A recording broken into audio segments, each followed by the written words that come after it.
அவருக்கே எல்லா கனம் மகிமை துதியும் உண்டாவதாக. மல்கியா தீர்க்கதரிசியினுடைய புஸ்தகம் 2ஆம் அதிகாரம்.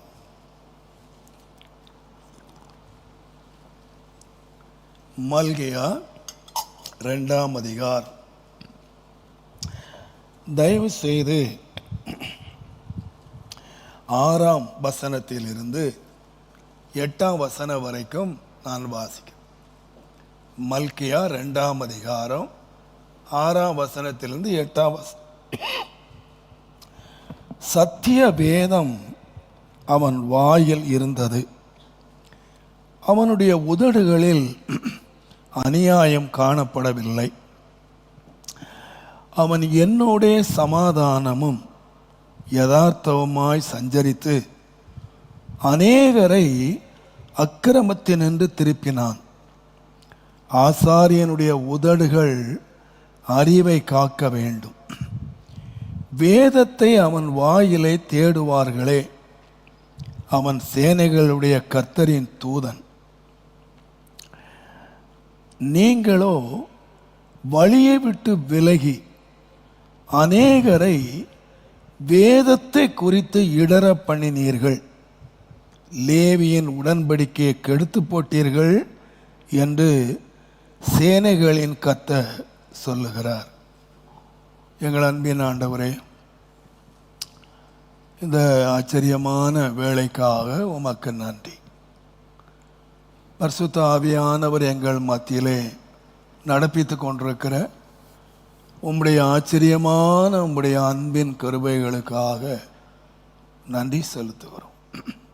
ரட்சகா, உம்முடைய ஆச்சரியமான கரம் ஆளுகை செய்யும்படி எங்களை நடத்தி கொண்டு வருகிறீர்.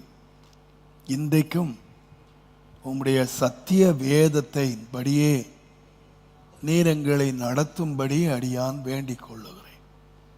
உம்முடைய நாமம் மகிமைப்படட்டும்.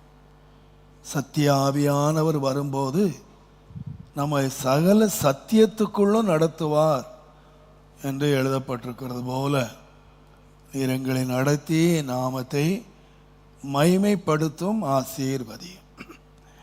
இயேசுவின் நாமத்தில் பிதாவே, ஆமென். தேவனுடைய நாமத்துக்கு மகிமை உண்டாவதாக. கடந்த வாரத்தில் கர்த்தர் என்னோடு கூட இந்த வார்த்தையை குறித்து ஒரே ஒரு வார்த்தையை ரொம்ப வைப்படுத்தினார். வேதத்தை அநேகரை வேதத்தை குறித்து இடற பண்ணினீர்கள். நீங்கள் 6ஆம் வசனத்திலே ஒரு காலகட்டம் இருந்தது. வேதம் சொல்லுகிறது, சத்திய வேதம் அவன் வாயில் இருந்தது, அவனுடைய உதடுகளில் அநியாயம் காணப்படவில்லை. அவன் என்னோடே சமாதானமும் யதார்த்தமாய் சஞ்சரித்து அநேகரை அக்கிரமத்தினின்று திருப்பினான். இது ஒரு காலம். ஆனால் இன்றைக்கு அன்றைக்கு வேதம் வாயிலே இருந்தது. வாயிலே இருந்ததுன்னு சொன்னால் இருதயத்தின் நிறைவினால் தான் வாயிலே பேச முடியும். இப்போ இருதயத்தில் வேதம் இருந்தது, வாயிலே வேதம் இருந்தது. அதனுடைய முடிவு என்னவென்று கேட்டீங்கன்னா, அவங்க தேவனோடு சஞ்சரித்து கொண்டிருந்தார்கள். அதனுடைய முடிவு அநேகர் ஆண்டவரிடம் திரும்பினார்கள். இன்றைக்கு அதே ஆசாரியர்கள் என்ன செய்கிறார்கள் என்று சொன்னால், அவர்கள் வழியை விட்டு விலகி வேதத்தை குறித்து இடற பண்ணுகிறார்கள் என்று எழுதியிருக்கிறது. எனக்கு இந்த வசனத்தை ஆண்டவர் எனக்கு தந்தபோது என்னுடைய இருதயம் மிகுந்த வேதனையும் பாரமும் அடைந்தது. கர்த்தரோடு சஞ்சரித்த ஆசாரியர்கள் அநேகரை ஆண்டவரை திருப்பின ஆசாரியர்கள் இன்றைக்கு அதே வேதத்தை வைத்து கொண்டு ஜனங்களை ஆண்டவரண்டை திருப்பல்ல, ஜனங்களை இடற பண்ணுகிறார்கள். தேவனுடைய நாமத்துக்கு மகிமை உண்டாவதாக. அப்போ வேதம் 2 காரியத்துக்கு பயன்படுகிறது. ஒன்று ஆண்டவரண்டை திருப்புவதற்கு, இன்னொன்று இடற பண்ணுவதற்கு. நன்றாக கவனித்துக் கொள்ளுங்கள்.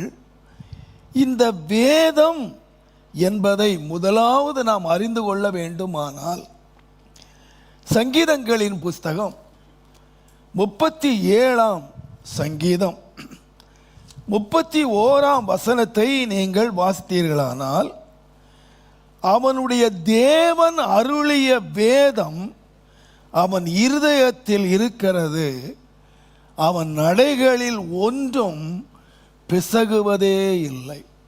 இந்த வேதத்தை குறித்து நாம் முதலாவது அறிஞ்சிக்க வேண்டியது, இந்த வேதம் யார் அருளினது என்று சொன்னால் எந்த மனுஷன் இல்லை, எந்த பவுலோ, எந்த பேதுருவோ, எந்த பெரிய தீர்க்கதரிசியோ இந்த வேதத்தை அருளல.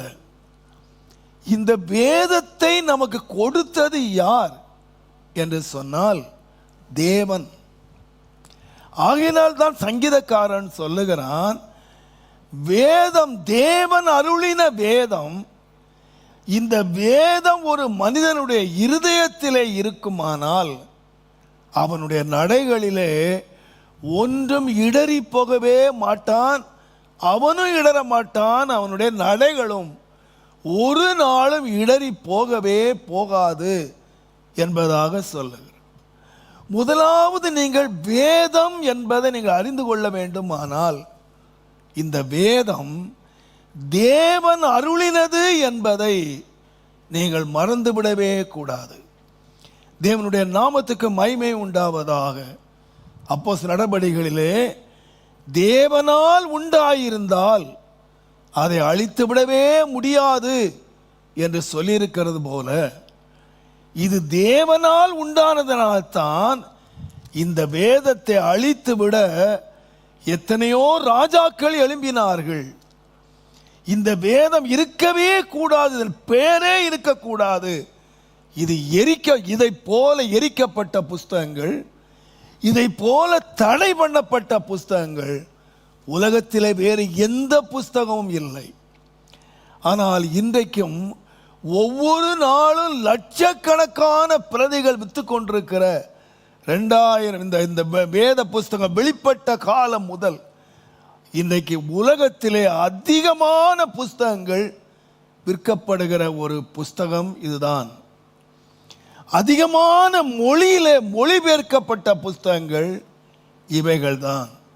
ஏறக்குறைய புதிய ஏற்பாடு மாத்திரம் ஏறக்குறைய 1500 மொழிகளிலே இன்றைக்கு உலகத்திலே ஜனங்கள் வாசித்து கொண்டிருக்கிறார்கள். இந்த புஸ்தகத்தை அழித்துவிட வேண்டும் என்று எழும்பினவர்கள் அழிந்தார்கள். பட் வானமும் பூமியும் ஒளிந்து போனாலும் என் வார்த்தையோ, என் வார்த்தையினுடைய உறுப்போ ஒளிந்து போகவே போகாது என்று ஆண்டவர் சொன்னார். பாருங்க, இதை ஒழிச்ச நினைச்சவன் தான் ஒளிந்தார்களே தவிர ராஜ்யங்கள் அழிந்தது, என்னெல்லாமோ அழிஞ்சது. ஆனால் இந்த வேதம் மாத்திரம் இன்றைக்கும் பத்திரமாக ஜனங்கள் கையிலே இருக்கிறது என்பதை, இதுதான் தேவன் அருளிய வேதம். இது ஒரு மனுஷனால உண்டாயிருந்தால், ஒரு மனுஷனால் இது காலத்துக்கு ஏற்ற விதமாக மாறி இருக்கலாம். எத்தனையோ புத்தகங்கள் காலத்துக்கு ஏற்ற விதமாக மாறிவிட்டன.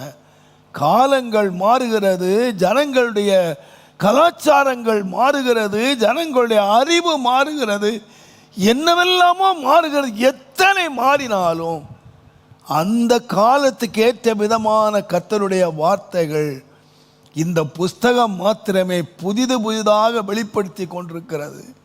இதிலிருந்து ஒன்றை நாம் அறிந்து கொள்ள வேண்டும், இது மனிதன் அருளிய வேதம் அல்ல, இது தேவன் அருளிய வேதம். ஆகையினாலே தான் அப்போஸ்தலன் ஆகிய பேதுரு எழுதும்போது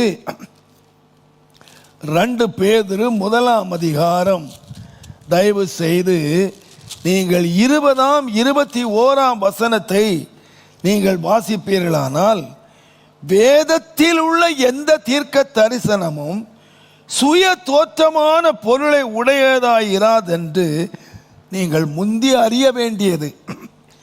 தீர்க்க தரிசனமானது ஒரு காலத்திலும் மனுஷருடைய சித்தத்தினாலே உண்டாகவில்லை. தேவனுடைய பரிசுத்த மனுஷர்கள் பரிசுத்த ஆவியினாலே ஏவப்பட்டு எழுதினார்கள் என்று எழுதினார். நான் நினைக்கிறேன் இந்த புஸ்தகத்தில் 66 புஸ்தகங்கள் உள்ளது. இந்த வேத புஸ்தகம், இந்த வேத புஸ்தகத்தை 40 பேர் எழுதியிருக்கிறார்கள்.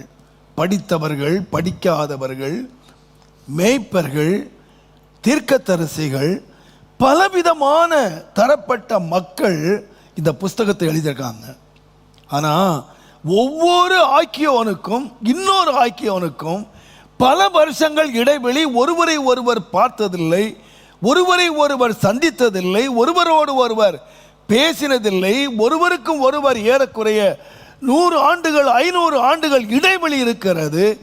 ஒருவர் எழுதி வைத்து விட்டு போன இன்னொருவருக்கு தெரியாது. ஆனால் இத்தனை 40 வித்தியாசமான மனிதர்கள் இந்த வேத புஸ்தகத்தை எழுதின போதும், இந்த வேத புஸ்தகம் ஆதி ஆமத்திலிருந்து வெளிப்படுத்தல் வரைக்கும் இந்த 66 புஸ்தகங்களும் ஒரே தொடர்ச்சியாக இவைகள் வந்திருக்கிறது என்று சொன்னால், இதை எழுதின ஆக்கியோன் 40 பேர் அல்ல, இதை எழுதி ஆக்கியோன் ஆண்டவராகிய தேவன். வித்தியாசமான காலகட்டங்களிலே ஆண்டவர் அந்தந்த காலத்தில் தேவ மனிதர்களை எழுப்பி 40 வித்தியாசமான மனிதர்களை கொண்டு வந்து கர்த்தர் வித்தியாசமாய் எழுதி இந்த ஒன்று சேர்க்கிற ஒரு காலம், வேத புஸ்தகமாக ஜனங்களுக்கு கொடுக்கப்படுகிற ஒரு காலம் வந்தபோது, எங்கேயோ எழுதினார்கள், யாரோ எழுதினார்கள், படித்தவனோ படிக்காதவனோ யாரோ எழுதின புஸ்தகங்கள் ஒன்று சேர்ந்து ஒரு கோர்வையாக 66 புத்தகங்களாக உலகம் ஏற்றுக்கொண்ட பொழுது, இந்த புஸ்தகத்தை ஒரே ஆள் தான் எழுதியிருக்கிறாங்க. யாருன்னு கேட்டீங்கன்னா அதுதான் தேவன். ஆதியாமத்திலிருந்து வெளிப்படுத்தல் வரைக்கும் தேவன் தம்முடைய பிள்ளைகளுக்கு சொல்லுகிற செய்திகளை, தீர்க்க தரிசனங்களை, ஏறக்குறைய 5000க்கு மேலான தீர்க்க தரிசனங்கள் இந்த புஸ்தகத்தில் எழுதியிருக்கின்றன. அவைகள் எல்லாமே நிறைவேறி இருக்கின்றன. என் ஆண்டவராய் இயேசு கிறிஸ்து இந்த உலகத்திலே வருவார் என்று சொல்லி 700 ஆண்டுகளுக்கு முன்பதாக தீர்க்கதரிசிகள் தீர்க்க தரிசனமாக உரைத்தார்கள். அவைகள் எல்லாம் நிறைவேறின என்று எழுதியிருக்கிறது. நிறைவேற போகிறவைகளும் இருக்கின்றன, நிறைவேறினவைகளும் இருக்கின்றன. இவைகள் எல்லாம் தேவன் முன்னுரைத்தவைகள். அவைகள் முன்னுரைத்தவைகள் அப்படியே நிறைவேறினது. ஆகினால்தான் தேவனுடைய மனிதர்கள் ஏவப்பட்டு இதை எழுதினார்கள். அப்ப தேவன், இதை நான் தாழ்மையாய் சொல்லுவேன், தேவன் அருளின வேதம், தேவன் தம்முடைய தீர்க்கதரிசிகளை கொண்டு தேவனுடைய நாமத்துக்கு மகிமை உண்டாவதாக இதை ஜனங்களுக்கு தேவன் கோர்த்து கொடுத்தார். அது மாத்திரம் அல்ல, 78ஆம் சங்கீதம் 5ஆம் வசனத்தை நீங்கள் வாசிப்பீர்களானால், அவர் யாக்கோபிலே சாட்சியை ஏற்படுத்தி இஸ்ரவேலிலே வேதத்தை ஸ்தாபித்து அவைகளை தங்கள் பிள்ளைகளுக்கு அறிவிக்கும்படிக்கு நம்முடைய பிதாக்களுக்கு தேவன் கட்டளையிட்டார். தேவன் வேதத்தை எங்கே ஸ்தாபித்தார் கேட்டீங்கன்னா, வேதம் சொல்லுகிறது, அவர் யாக்கோபிலே சாட்சியை ஏற்படுத்தி இஸ்ரவேலிலே வேதத்தை ஸ்தாபித்து அவைகளை தங்கள் பிள்ளைகளுக்கு அறிவிக்கும்படி தம்முடைய பிதாக்களுக்கு தேவன் கட்டளையிட்டாராம். அப்போ தேவன் இந்த வேதத்தை ஸ்தாபித்தார். இதை எதுக்காக கொடுத்திருக்கிறார்னு கேட்டிங்கன்னா, நம்முடைய பிள்ளைகள் இதை கை கொள்ளும்படி ஜெனரேஷனாக தலைமுறை தலைமுறையாக இதை கை கொள்ள வேண்டும் என்று சொல்லி தேவன் ஏற்கனவே கட்டளையிட்டிருக்கிறார். தேவனுடைய நாமத்துக்கு மகிமை உண்டாவதாக. அது மாத்திரம் அல்ல, நீங்கள் சங்கீதங்களின் புஸ்தகத்தை நீங்கள் வாசிப்பீர்களானால் 19ஆம் சங்கீதம் தேவனுடைய நாமத்துக்கு மகிமை உண்டாவதாக 7வது வசனத்தை நீங்கள் வாசிப்பீர்களானால், கர்த்தருடைய வேதம் குறையற்றது, அதுல ஒரு குறையை காணவே முடியாது. நான் அறிந்திருக்கிறேன், எத்தனையோ ஞானிகள், எத்தனையோ படித்தவர்கள் இந்த வேதத்தில் குற்றம் கண்டுபிடிக்க வேண்டும் என்று வேதத்தை வாசித்தவர்கள் ரட்சிக்கப்பட்டு கர்த்தருடைய பிள்ளைகளாய் மாறி இந்த வேதத்தை அறிவிக்கிறவர்களாய் மாறினார்கள். இந்த வேதத்தில் எப்படியாயிலும் குறை கண்டுபிடிக்க வேண்டும், இந்த வேதத்தில் எப்படியாயிலும் குற்றம் கண்டுபிடிக்க வேண்டும் என்று சொல்லி அவர்கள் என்னென்னவோ முயற்சித்தார்கள். ஆனால் இந்த வேதம் எப்படிப்பட்ட வேதம்னு கேட்டிங்கன்னா, இது குறையில்லாத வேதம். மனிதனுடைய பிரசங்கங்களில் குறைவு இருக்கலாம், மனிதன் எழுதின புஸ்தகங்களிலே குறை இருக்கலாம், ஆனால் இந்த புஸ்தகத்தில் ஒரு குறை இல்லாமல் இருப்பது இது பெரிய மேன்மை. அது மாத்திரமல்ல, நீங்கள் 119ஆம் சங்கீதம் தயவு செய்து 72வது வசனத்தை நீங்கள் வாசிப்பீர்களானால், 119ஆம் சங்கீதம் தயவு செய்து 72வது வசனத்தை நீங்கள் வாசிப்பீர்களானால், அநேகம் ஆயிரம் பொன் வெள்ளியை பார்க்கிலும் நீர் விளம்பின வேதமே நலம். தேவனுடைய நாமத்துக்கு சங்கீதக்காரன் ஒரு ஆட்டு இடையனாக தன்னுடைய வாழ்க்கையை ஆரம்பித்தான். இப்போ அவன் பெரிய ஒரு ராஜாவாயிட்டான். ஏகப்பட்ட பொன் வெள்ளி அவன் சவதரித்து வாழ்ட்டான். ஆனால் அவன் யோசித்து பார்க்குறான், அவன் தேவனுடைய ஆலயத்துக்கு கொடுத்த பொன்னு வெள்ளியே எத்தனையோ கோடி அவன் காணிக்கையாக கொடுத்தது. அப்படின்னா அவன் எவ்வளோ வச்சிருந்திருப்பான். அவன் யோசித்து பார்க்குறான், தனக்கு இருக்கிற பொன், தனக்கு இருக்கிற வெள்ளி, தனக்கு இருக்கிற எல்லா ஆஸ்திகளையும் ஒரு தராசில் வச்சு இன்னொரு தராசில் வேதத்தை கொண்டு வந்து வைத்தால் எது விலை உள்ளது என்று சொன்னால் பொன்னல்ல, இந்த வேதம். தேவனுடைய நாமத்துக்கு மகிமை உண்டாவதாக. இன்றைக்கு இந்த வேதம் நிறைய ஃப்ரீயாக கிடைக்குது. நிறைய பேர் விசுவாசிகளோடு கேட்குறாங்க, ஃப்ரீயாக கிடைக்குமா பாஸ்டர் என்று கேட்கிறார்கள். ஆனால் கடைக்கு போனால் நல்ல விலை உயர்ந்த பட்டுப்புடவை கேட்கணும் கேட்குறாங்க, விலை உயர்ந்த பொருட்கள் வேணும் கேட்குறாங்க, விலை உயர்ந்த சோஃபா வாங்கி போட்டு தனக்கு நல்ல கௌரவமாக நினைக்கிறாங்க. ஆனால் வேதம் எங்கேயாயிலும் ஃப்ரீயாக கிடைக்குமான்னு பார்க்குறாங்க. ஆனால் உண்மை என்னவென்று கேட்டிங்கன்னா, இந்த உலகத்திலேயே விலை உள்ளது என்னன்னு கேட்டிங்கன்னா இந்த பைபிள். ஒருவன் மாத்திரம் இந்த வேத புஸ்தகத்தினுடைய விலையை அறிந்தவன் யாருன்னு கேட்டிங்கன்னா தாவீது. வெள்ளியும் பொன்னையும் பார்க்கிலும் இந்த வேத புஸ்தகம், இதுக்கு விலையே கொடுக்க முடியாதுங்க. இதுக்கு யாரும் விலையே வைக்க முடியாது. இது நமக்கு எனக்கு ஒருவேளை லகுவாய் கிடைக்கலாம், ஆனால் இது ரொம்ப விலை உள்ளது. பொன்னை காட்டிலும் வெள்ளியை காட்டிலும் மிக விலை உள்ளது. தேவனுடைய நாமத்துக்கு மகிமை உண்டாவதாக. அது மாத்திரம் அல்ல, நீங்கள் ஓசியா புஸ்தகம் 8ஆம் அதிகாரம் 12வது வசனத்தை நீங்கள் வாசிப்பீர்களானால், ஓசியா 8ஆம் அதிகாரம் 12ஆம் வசனம், என் வேதத்தின் மகத்துவங்களை நான் அவர்களுக்கு எழுதி கொடுத்தேன், அவர்கள் அதை அந்நிய காரியமாக எண்ணினார்கள் என்று சொன்னார். அப்போ தேவன் வேதத்தில் என்ன எழுதி வச்சிருக்கிறார் என்று கேட்டிங்கன்னா, தேவனுடைய நாமத்துக்கு மகிமை உண்டாவதாக.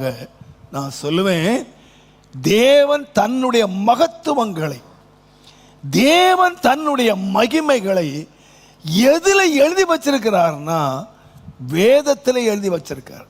ஆனால் இதை தேவன் இன்றைக்கு மனிதர்கள் அந்நிய காரியமாக எண்ணுகிறார்கள். இந்த வேதம் என்று சொல்லுகிறது தேவனுடைய மகத்துவங்களை அறிகிறது என்பதை நீங்கள் மறந்துவிடவே கூடாது. தேவனுடைய நாமத்துக்கு மகிமை உண்டாவதாக. இது தேவனுடைய மகிமை மாத்திரம் அல்ல, நான் தைரியமாய் சொல்லுவேன். 119 சங்கீதம் நீங்கள் 92 வசனத்தை வாசித்தீங்கன்னா, உமது வேதம் என் மன மகிழ்ச்சியாய் இராதிருந்தால் என் துக்கத்திலே நான் அமிழ்ந்து போயிருப்பேன், அல்ல செத்து போயிருப்பேன். யாருன்னு கேட்டிங்கன்னா தாவீது சொல்கிறாரு, ஆண்டவரே உம்முடைய வேதம் மாத்திரம் என்னுடைய மன மகிழ்ச்சியாக இல்லாட்டா நான் யாராக மாறி இருப்பேன் அப்படின்னு சொன்னால், என் துக்கத்தில் எனக்கு ஆறுதல் என்பது இல்லவே இல்லை. அப்போ நான் சொல்கிறேன், இதை சொன்னது யாருன்னு கேட்டிங்கன்னா ஒரு சாதாரண மனுஷன் இல்லைங்க, ஒரு நாட்டினுடைய ராஜா. இந்த நாட்டிலே அவன் தன்னை மகிழ பண்ணுவதற்கு என்னென்னவோ வசதி இருக்குங்க. நடனக்காரிகள், பல எத்தனையோ காரியங்கள். அவனுடைய மகனாகிய சாலமோன் சொல்லும்போது, என் இருதயம் எல்லாவற்றிலும் மகிழ்ச்சி கொண்டிருந்தது. குடித்து வெறித்து தோட்டத்தை நாட்டி வீட்டை கட்டி அநேக பெண்களை கொண்டு இந்த உலகத்தில் அவன் மகிழ்ச்சியாக இருப்பதற்கு எத்தனையோ காரியங்கள் செய்தாங்க. ஆனால் சங்கீதக்காரன் தாவீது சொல்லுகிறான், ஆண்டவரே என் துக்கமான வேளைகள் வரும் பொழுது இந்த உலகத்தில் உம்முடைய வேதம் மாத்திரம் எனக்கு மன மகிழ்ச்சியாக இல்லாமல் இருந்திருந்தால் நான் துக்கத்திலேயே செத்து போயிருப்பேன், நான் அழிஞ்சு போயிருப்பேன்.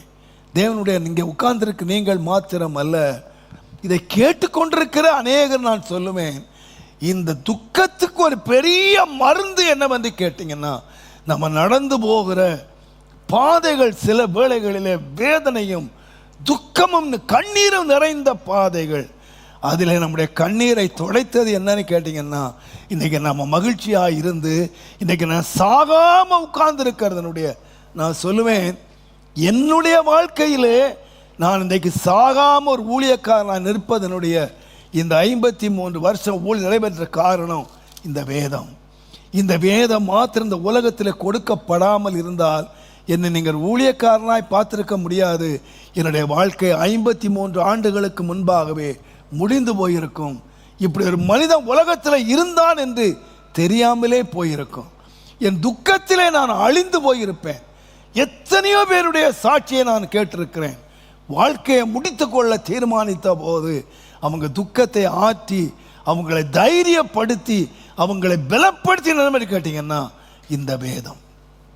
அவங்க பணமோ அவங்களுடைய பொருளோ அவங்களுடைய நண்பர்களோ அவங்களுடைய பெற்றோரோ செய்ய முடியாத காரியத்தை இந்த வேதம் செய்கிறது, செய்தது, செய்து கொண்டு இருக்கிறது. தேவனுடைய நாமத்துக்கு மகிமை உண்டாவதாக. ஒரு காலத்திலே ஆண்டவராய் இயேசுவோடு இருந்த சீசர்களிலே 2 பேர் ஒரு நாள் துக்க முகமாய் நடந்து கொண்டு போனார்கள்.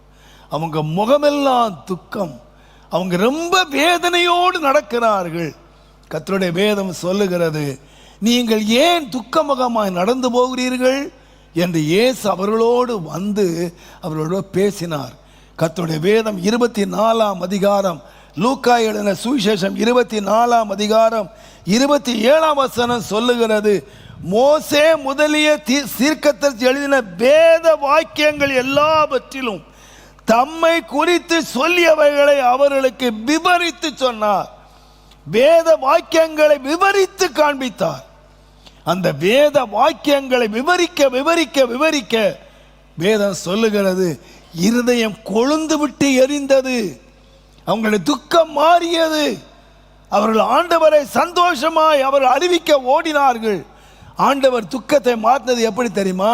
ஏதோ மந்திரக்கோல் காட்டல, உன் துக்க சந்தோஷமாய் மாறட்டும் அப்படின்னு சொல்லி அவங்க மேல கை வைத்து ஜபிக்கல. அவங்க துக்கத்தை மாற்றினது தெரியுமா? வேத வாக்கியங்களை விவரித்து சொன்னார், விவரித்து சொன்னார். அந்த வேத வாக்கியங்களை கேட்க கேட்க அவங்க என்ன ஆயிட்டாங்கன்னு கேட்டிங்கன்னா, அவங்க துக்கம் நீங்கி அவர்கள் மகிழ்ச்சிக்குள்ளே வந்துட்டாங்க. இந்த வசனத்தை நீங்கள் கேட்டுக்கொண்டிருக்கிற நீங்கள் மாத்திரம் அல்ல, தூரத்தில் எங்கே இருந்து கேட்டாலும் நீங்கள் ஒத்துக்கொள்வீங்க, பாஸ்டர் இந்த வசனம் மாத்திரம் இல்லாட்டா, இந்த தேவனுடைய வார்த்தை மாத்திரம் இல்லாவிட்டால் நாங்கள் எப்பொழுதோ செத்து போயிருப்போம். ஒரு முறை ஒரு குடும்பம் இங்கே வந்தது. அவங்க ஆராதனை முடிந்த பிறகு அவங்க சொன்னாங்க, நாங்கள் இன்றைக்கி குடும்பமாக இந்த பிரச்சனையில் எங்கள் வாழ்க்கையை முடிச்சுக்கிறதுக்கு நாங்கள் தீர்மானித்தோம். ஆனால் வாழ்க்கையை முடிக்கிறதுக்கு முன்னால் ஒரு முறை கோயிலுக்கு போயிட்டு வந்துடலாம். ஆனால் அவங்க கோயிலுக்கு வந்தாங்க. அன்றைக்கு கேட்ட வசனம் அவருடைய வாழ்க்கையை தலைகீழாய் மாற்றியது. நான் சொல்லுவேன், இந்த உலகத்தில் துக்கம் மாறணுமா? மதுபானம் அல்ல, மங்கையர்கள் அல்ல, பொன் அல்ல, வெள்ளி அல்ல. ஒருவன் இந்த வேதத்தை மாத்திரம், சங்கீதக்காரன் சொல்லுவான், உம்முடைய வேதமே என்னுடைய மன மகிழ்ச்சி அப்பா, இந்த வேதம்தான் என்னுடைய மகிழ்ச்சி. இது மாத்திரம் மகிழ்ச்சியா இல்லாதிருந்தால் நான் துக்கத்திலேயே நான் அமிழ்ந்து போயிருப்பேன். அமர்மையானவர்களே, நாம் இன்னைக்கு சந்தோஷமா இருக்கிற காரணம் என்ன தெரியுமா? ஏற்ற சமயத்திலே தேவன் சொல்லுகிற வார்த்தைகள். நீர் என்னை நம்ப பண்ணின உம்முடைய வார்த்தைகளை எனக்காக நினைத்தரணும், அவைகள்தான் எனக்கு ஆறுதல் என்று சங்கீதக்காரன் சொன்னானே. இந்த வேதம் ஒரு ஆறுதலின் புஸ்தகம் என்பதை மறந்துவிடக்கூடாது. நான் கடைசியாக இந்த வேதத்தை பற்றி சொல்லுவேன். 119ஆம் சங்கீதம் 18வது வசனத்தை நீங்கள் வாசித்தீங்கன்னா, உம்முடைய வேதத்தில் உள்ள அதிசயங்களை நான் பார்க்கும்படி என் கண்களை திறந்தருளும் அப்படின்னு ஜெபம் பண்ணான். கர்த்தருடைய நாமத்துக்கு மகிமை உண்டாவதாக. இந்த வேதத்தில் அநேக அதிசயங்கள் எழுதப்பட்டிருக்குங்க. எத்தனையோ நடந்த சம்பவங்கள் இந்த வேதத்தில் எழுதப்பட்டிருக்கு. நீங்கள் எந்த புஸ்தகத்தை வாசித்து பாருங்க, நடந்தவைகள் எதுக்கு எழுதப்பட்டிருக்குன்னா அறிவுக்கு தான் எழுதப்பட்டிருக்கு. இந்த காலத்தில் இப்படி நடந்தது, யுத்தம் நடந்தது, அற்புதம் நடந்தது, இது எல்லாம் சரித்திர சான்றுகளாக அறிவுக்கு மாத்திரம்தான் பயன்பட்டது. ஆனால் இந்த வேதத்தில் எழுதியிருக்கு பாருங்க, அதிசயம். இவைகள் சரித்திரங்கள், நம்முடைய அறிவுக்கு அல்ல. நீங்கள் உண்மையாய் விசுவாசிப்பீர்கள் ஆனால் அன்றைக்கு தேவன் செய்த அற்புதங்கள் இன்றைக்கும் நம்முடைய வாழ்க்கையிலே காண்பதற்கு நிச்சயமாகவே முடியும் என்பதை நான் விசுவாசிக்கிறேன். அன்றைக்கு நம்முடைய முற்பிதாக்கள் விசுவாசித்தார்கள், தேவனை நம்பினார்கள். இன்றைக்கும் தேவனுடைய நாமத்துக்கு மகிமை உண்டாவதாக. ஆபிரகாமின் தேவன் இன்றைக்கும் இருக்கிறார், ஈசாக்கின் தேவன் இன்றைக்கும் இருக்கிறார். அதே தேவன் அற்புதங்களை செய்கிறவர் இன்றைக்கும் இருக்கிறார். தேவனுடைய நாமத்துக்கு மகிமை உண்டாவதாக. இந்த புஸ்தகத்தை ஒருவன் வாசிப்பானால், வேதம் சொல்லுகிறது, ரோமர் 10ஆம் அதிகாரம் 17ஆம் வசனத்தை நீங்க வாசித்தீங்கன்னா, ஆதலால் விசுவாசம் கேள்வினாலே வரும், கேள்வி தேவனுடைய வசனத்தினாலே வரும். தேவனுடைய வசனத்தை ஒருவன் கேட்க கேட்க, தேவனுடைய வசனத்தை ஒருவன் வாசிக்க வாசிக்க அவன் வாழ்க்கையில் என்ன வரும்னு கேட்டீங்கன்னா, ஃபெய்த், விசுவாசம். தேவனுடைய அறிவல்ல, விசுவாசம். நீங்க எந்த புஸ்தகத்தை வாசிங்கன்னா அறிவு வரும். ஆனால் வேதத்தை ஒருவன் வாசிக்க வாசிக்க வாசிக்க அவன் வாழ்க்கையில் என்ன வரும்னு கேட்டீங்கன்னா, அறிவு வருவதை காட்டிலும் விசுவாசம்.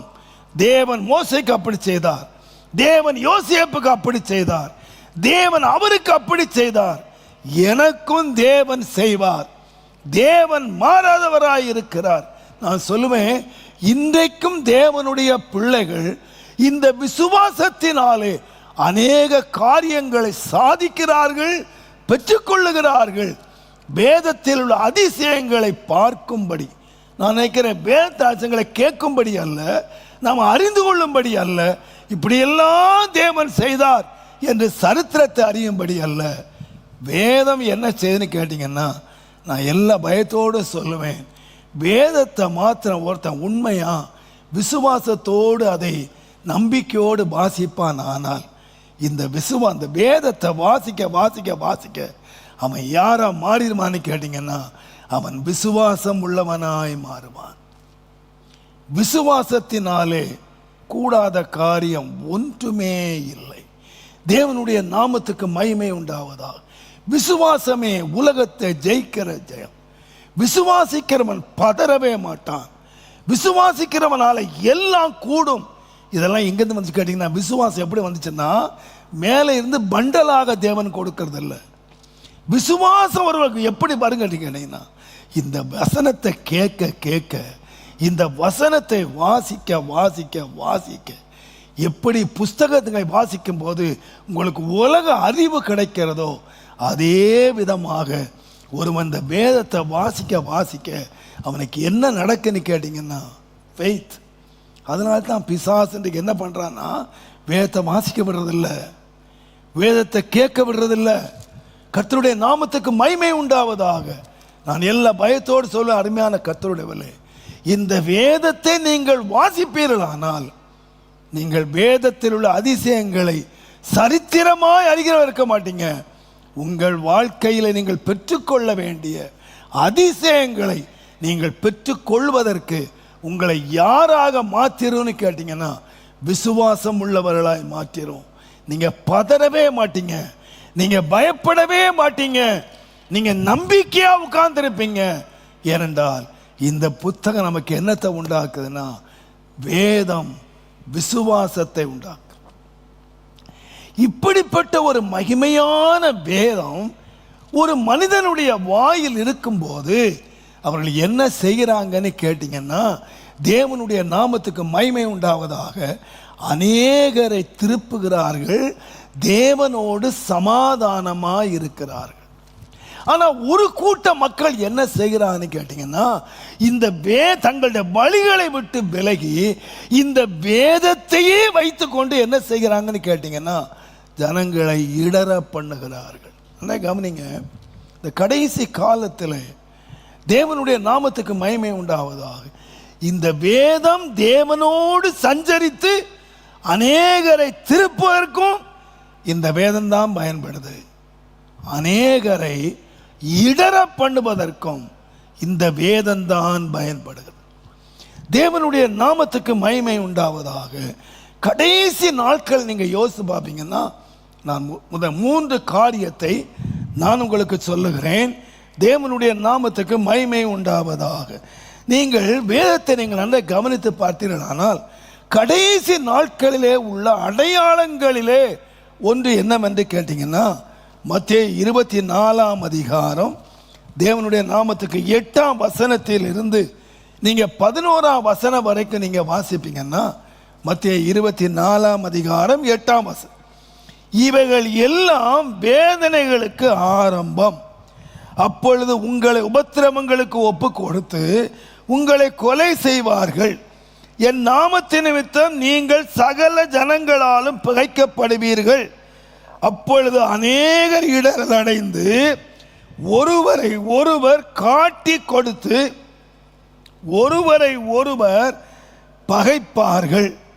அநேக கள்ள தீர்க்கதரிசிகளும் எழும்பி அநேகரை வஞ்சிப்பார்கள். கடைசி நாளில் உள்ள அடையாளம் என்னன்னு கேட்டீங்கன்னா, தேவனுடைய நாமத்துக்கு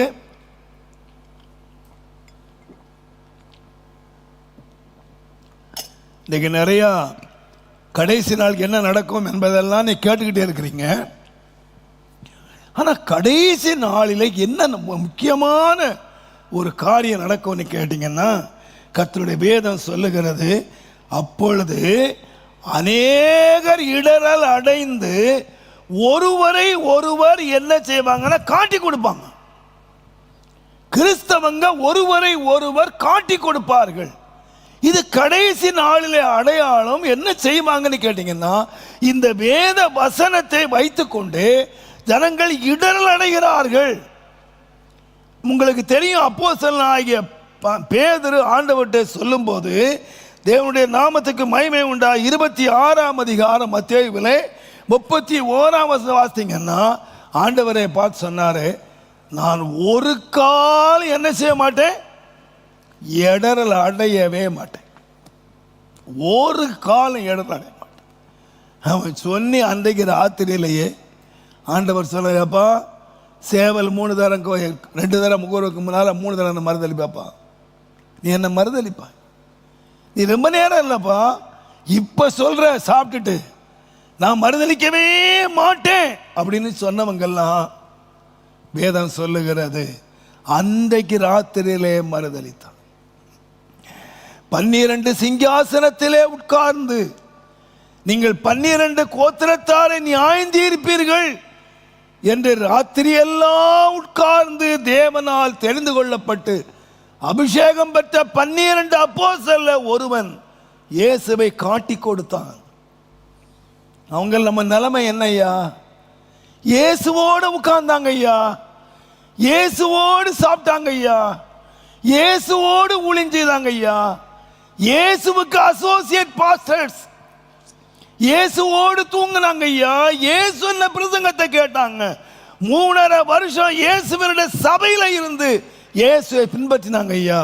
இயேசு சொன்னார், நீங்க 12 சிங்காசனத்தில் உட்கார்ந்து நீங்கள் நியாயந்தீர்க்கிற இருப்பீங்கன்னு அப்பாயிண்ட் ஆர்டர் கொடுத்தாருங்க. அத்தனை வாங்கி நம்ம என்ன செய்தான்னு கேட்டீங்கன்னா, கர்த்தருடைய வேதம் சொல்லுகிறது இயேசுவை 30 வெள்ளிக்காசுக்கு காட்டி கொடுத்தவன் யாருன்னா ஒரு புரஜாதியான் அல்ல, தேவனை அறியாதவன் அல்ல, தேவனோடு உட்கார்ந்து அபிஷேகம் பெற்றவன் மாறி போனாங்க. இயேசு இடரடைந்தாங்க, இயேசுவை காட்டி கொடுத்தான். நீங்கள் நானும் எவ்வளவு பயமா இருக்க வேண்டும். இயேசுவை கேட்டார், எல்லாரும் என்ன விட்டு போக மனதா இருக்கிறீர்களா அப்படின்னு கேட்டா, எங்கே போவோம், நித்திய ஜீவன் வசனம் உம்மிடத்தில் உண்டே அப்படின்னு சொன்னவங்க தான் சொன்னாங்க, இவனை அறியவே அறியேன் என்று சத்தியம் பண்ணினவர்கள் யாருன்னு கேட்டீங்கன்னா அப்போஸ்தல பட்டம் பெற்றவர்கள். இன்றைக்கு 50 ரூபா 100 ரூபாய்க்கு பட்டம் பெற்றவன் இல்லை, இயேசுவினாலே பட்டம் பெற்றவர்கள். இயேசுவை காட்டி கொடுத்தாங்க, இயேசுவை மறுதலிச்சாங்க, தெரியாதுன்னு சொன்னாங்க, விட்டுட்டு ஓடிட்டாங்க.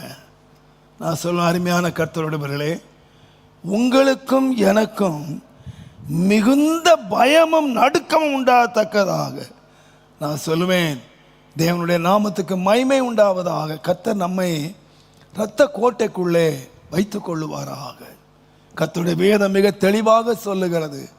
இயேசு அந்த விதையை பற்றிய சம்பவத்தை மத்தேயு 13ஆம் அதிகாரம் 21ஆம் வசனத்தை சொல்லுகிற வேளையிலே கர்த்தருடைய வேதம் மிக தெளிவாக சொல்லுகிறது, வசனத்தின் நிமித்தம் உபத்திரம் வந்த போது அவர்கள் எல்லாரும் என்ன அடைவாங்கன்னா அநேக இடர்கள் அடைவார்கள். எது நிமித்தம் உபத்திரம் வந்துச்சுன்னா வசனத்தின் நிமித்தம் உபத்திரம் வந்த போது அவங்க வந்து இடர்கள் அடைந்து போனார்கள். ஆனால் நீங்களும் நானும் இடர்கள் அடையாமல் பின்வாங்கி போகாமல் இந்த வேதத்தை நாம் இருதயத்திலே பதித்து, இந்த வேதத்தை நம்முடைய வாயிலே வைத்து தேவனோடு சஞ்சரித்து, கர்த்தருடைய வேதம் சொல்லுகிறது போல ஏனோக்கு தேவனோடு சஞ்சரித்து கொண்டிருந்தான். அவன் சஞ்சரித்து கொண்டிருக்கிற வேளையிலேயே தேவன் அவனை எடுத்துக்கொண்டார் என்று சொல்லியிருக்கிறது போல நீங்களும் நானும் இந்த வேத வசனங்களால் அநேகர் நம்மை இடர பண்ணும்போது இந்த வேத வசனத்தை நம்முடைய இருதயத்திலும் நம்முடைய வாயிலும் நாம் பத்திரப்படுத்தி இந்த வசனத்தை கொண்டு நம்முடைய வாழ்க்கையை தேவனோடு சஞ்சரித்து ஒரு இடரலற்ற ஒரு வாழ்க்கையை வாழுவதற்கு இந்த வேதம் நமக்கு அனுக்கிரகம் செய்ய வேண்டும், நமக்கு உதவி செய்ய வேண்டும். தேவனுடைய நாமத்துக்கு மகிமை உண்டாவதாக. இந்த வேதம் எப்பொழுது நமக்கு இடரலாய் வருகிறது என்று கேட்டால் 3 காரியங்களை நான் உங்களுக்கு சொல்லுகிறேன். 1 பேதுரு தயவு செய்து 2ஆம் அதிகாரம், 1 பேதுரு தயவு செய்து 2ஆம் அதிகாரம் நீங்கள் 6ஆம் வசனத்திலிருந்து நீங்கள் வாசிப்பீர்களானால், இதோ தெரிந்து கொள்ளப்பட்டதும் விலையேற பெற்றதுமாயிருக்கிற மூலைக்கல்லை சியோனிலே வைக்கிறேன், அதன் மேல் விசுவாசமாய் இருக்கிறவன் வெட்கப்படுவதில்லை என்று வேதத்திலே சொல்லி இருக்கிறது. ஆகையால் விசுவாசிக்கிற உங்களுக்கு அது விலையேற பெற்றது. கீழ்ப்படியாமல் இருக்கிறவர்களுக்கோ வீட்டை கட்டுகிறவர்களால் தள்ளப்பட்ட பிரதான மூலைக்கல்லாகிய அந்த கல் இடறுவதற்கு ஏதுவான கல்லும் விழுவதற்கு ஏதுவான கன்மலையுமாய் இருக்கிறது. 8ஆம் வசனம் பாருங்கள். அவர்கள் திருவசனத்தை கீழ்ப்படியாதவர்களாய் இருந்து இடறுகிறார்கள். அதற்கென்றே நியமிக்கப்பட்டவர்களாயும் இருக்கிறார். அப்போ ஒரு கூட்டத்தார் இந்த வேதம் எப்படி இடரலாய் வருகிறது என்று சொன்னால், திருவசனத்துக்கு அவர்கள் கீழ்ப்படியவில்லை. நல்லா கவனிங்க, இது திருவசனம் என்றால் பரிசுத்த வசனம். இது தேவன் அருளிய வேதம். தேவன் நமக்கு விசுவாசத்தை ஊட்டுவதற்கு வைத்திருக்கிறது.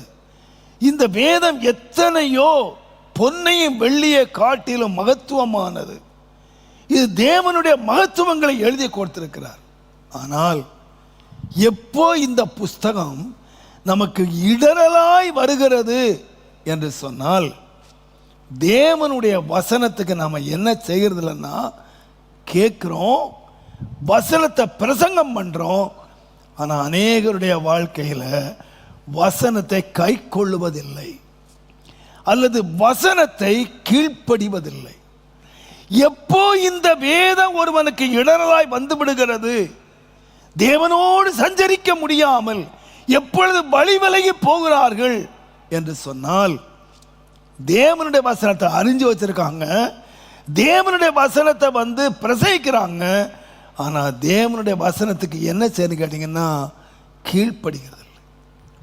இந்த வசனத்தை ஆண்டவர் தந்தை என்னை தியானிக்க பண்ணின போது, நான் பொதுவாக கீழ்ப்படிதல் என்று சொன்னால் வசனத்தை கீழ்ப்படியணும் என்று பிரசங்கிக்கிறது ரொம்ப ஈஸி.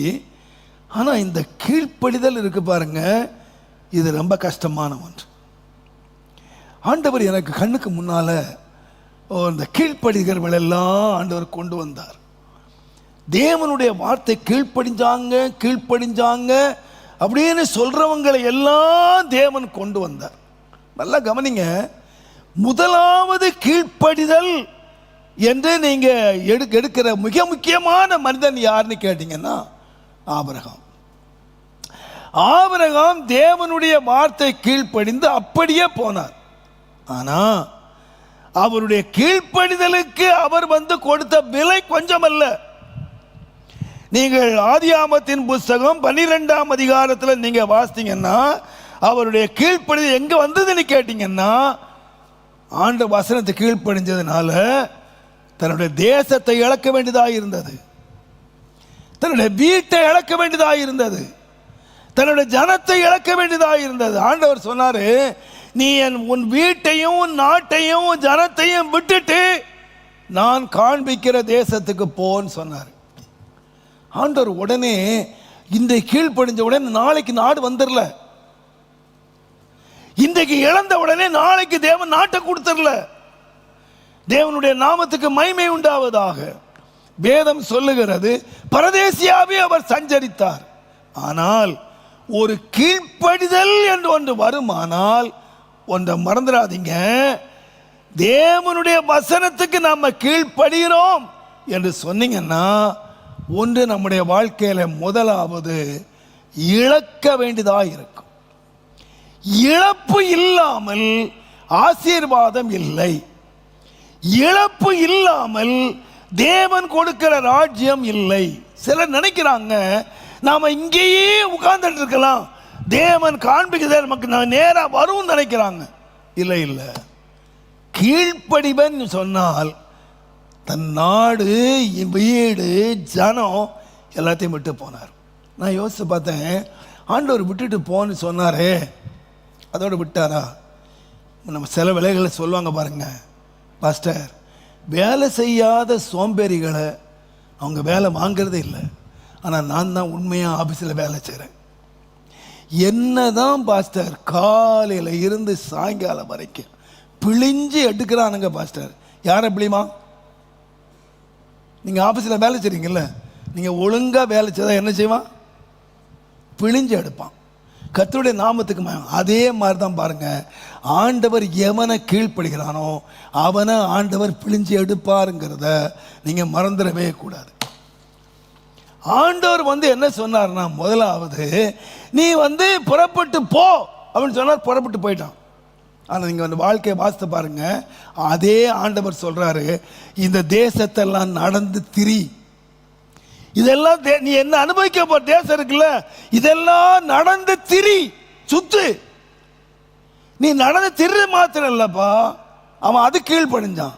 இப்ப சொன்னாரு, நீ எனக்கு முன்பாக உத்தமனாய் நட, அவன் அது கீழ்ப்படிஞ்சான். இப்ப சொன்னார் ஆண்டவர், உன் பிள்ளைய கொண்டு போய் பலிபீடத்தில் வெட்டுன்னு சொன்னார். இதெல்லாம் உங்ககிட்ட சொல்ல மாட்டாரு, புறப்படாத என்கிட்ட சொல்லுவாரா? என்றைக்கு நீ புறப்பட தீர்மானிச்சிட்டியோ, என்றைக்கு கீழ்ப்படிய தீர்மானிச்சிட்டியோ, என்றைக்கு தேவன் உன்னை ஐஸ்வர்யமாக்க தீர்மானிச்சிட்டாரோ, கீழ்ப்படிதல் என்று சொல்வது ஒரே நாளிலே முடிந்து போகிறது அல்ல. அவன் வாழ்க்கையெல்லாம் ஆண்டவர் அவனை கீழ்ப்படுத்தி கொண்டு ஒவ்வொரு வழியாக நீ புறப்பட்டு போன்னு சொல்லுவாரு, நீ நடந்து திரின்னு சொல்லுவாரு, நீ எனக்கு முன்னால நடன்னு சொல்லுவாரு, எனக்கு முன்னால் அவன் பிள்ளைய வெட்டுன்னு சொல்லுவாரு. அத்தனைக்கு அவன் கீழ்ப்படிஞ்ச பிறகுதான் 12ஆம் வசனத்தில் கீழ்ப்படிந்து புறப்பட்டு போனான். 26ஆம் அதிகாரத்தில் அவன் நடந்து போன பாதைகள் எல்லாம் பாருங்க. உன் தகப்பன் என் வார்த்தைக்கெல்லாம் கீழ்ப்படிந்து செய்ததுனால நான் உன்னை ஆசீர்வதிப்பப்பா, உன் பிள்ளை ஆசீர்வதி. அப்ப நான் நினைக்கிறேன், கீழ்ப்படுதல் என்று சொல்லுகிறது ஒரு நாள் இல்லைங்க, வாழ்நாளெல்லாம் எந்த மனுஷன் கீழ்ப்படுகிறானோ அவனை இன்னும் கீழ்ப்படிக்கு நேராகவே நடத்துகிறார். ஆகையினாலே தான் நீங்க ஒரு சம்பவத்தை எசேக்கியேல் தீர்க்கதரிசியின் புஸ்தகம் 47ஆம் அதிகாரம் 3ஆம் வசனத்திலிருந்து நீங்கள் 7ஆம் வசனம் வரைக்கும் நீங்க வாசிக்கிற ரொம்ப அருமையான ஒரு சம்பவம். அது எசேக்கியேல் தீர்க்கதரிசியின் புஸ்தகம் 47ஆம் அதிகாரம். தயவு செய்து தேவனுடைய நாமத்துக்கு மகிமை உண்டாவதாக நீங்கள் 3ஆம் வசனத்திலிருந்து வாசிப்பீங்கன்னா, அங்கே தேவன் ஒரு புருஷன் என்ன செய்யறான்னு கேட்டீங்கன்னா, ஒரு ஆத்தங்கரையில் கொண்டு வர்றான். ஒரு ஆத்தங்கரையில் கொண்டு 1000 முழம் அளக்குறான். 1000 முழம் அளந்தா தண்ணி எவ்வளவு இருக்கு?